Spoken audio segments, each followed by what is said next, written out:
आप सुन रहे हैं डरावनी दस्तक, एक ऐसा YouTube चैनल जहां हर दस्तक के पीछे छिपा है एक खौफनाक रहस्य। आज हम लेकर आए हैं एक सच्चाई से जुड़ी कहानी जो आपके रोंगटे खड़े कर देगी। तो चलिए शुरू करते हैं आज की कहानी। कुल्हाड़ीपुर नाम का एक गांव था जो अपने पुराने मंदिर, घने पेड़ों और एक रहस्यमयी जंगल के लिए जाना जाता था। उस जंगल को लोग शापित वन कहते थे।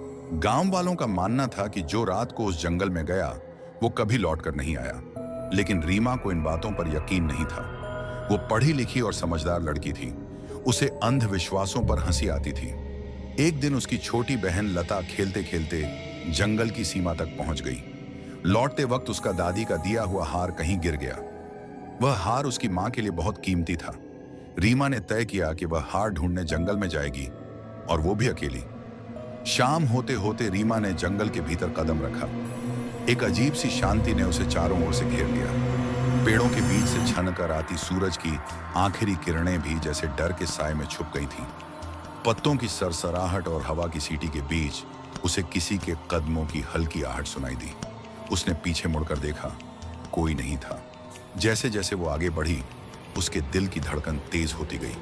अचानक झाड़ियों के पीछे कुछ चमका। दो लाल जलती हुई आंखें। वो ठिठक गई, लेकिन खुद को संभालते हुए आगे बढ़ी। तभी उसे लगा कि कोई उसका पीछा कर रहा है।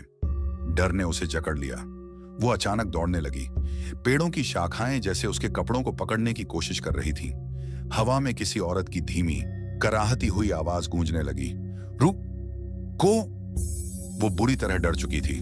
भागते भागते वो एक पुराने टूटे फूटे मंदिर तक पहुंच गई। मंदिर की दीवारों पर अजीब अजीब निशान थे, जैसे खून से बने हों। तभी मंदिर के अंदर बैठी एक आकृति धीरे धीरे उठी।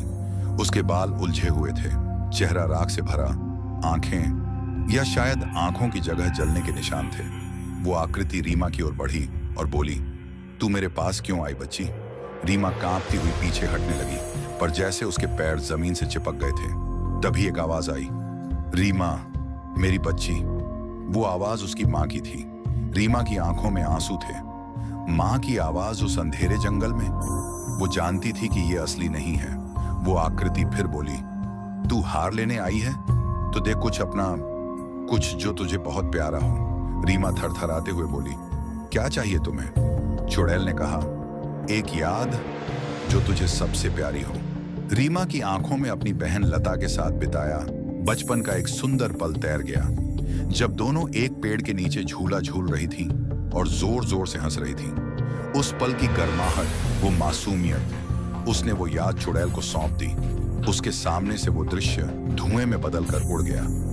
उसे ऐसा महसूस हुआ जैसे कोई अंदर से उसके दिल का टुकड़ा निकाल कर ले गया हो। सुबह की पहली किरण के साथ रीमा गांव के बाहर बेहोश पाई गई। उसके हाथ में वही हार था, लेकिन उसकी आंखों में अब हमेशा के लिए डर बस गया था। रीमा ने उस दिन के बाद कभी उस जंगल की ओर नहीं देखा, और वो बचपन की याद अब हमेशा के लिए खो चुकी थी। तो दोस्तों, ये थी आज की कहानी, अंधेरे का पीछा सिर्फ डरावनी दस्तक पर। क्या रीमा ने सही किया जो वो जंगल गई? क्या आप ऐसा कोई सौदा करते किसी चुड़ैल से? हमें कमेंट में जरूर बताइए कि आपको ये कहानी कैसी लगी। और अगर आपने अब तक चैनल सब्सक्राइब नहीं किया है तो अभी कर लें, क्योंकि अगली दस्तक और भी डरावनी होने वाली है।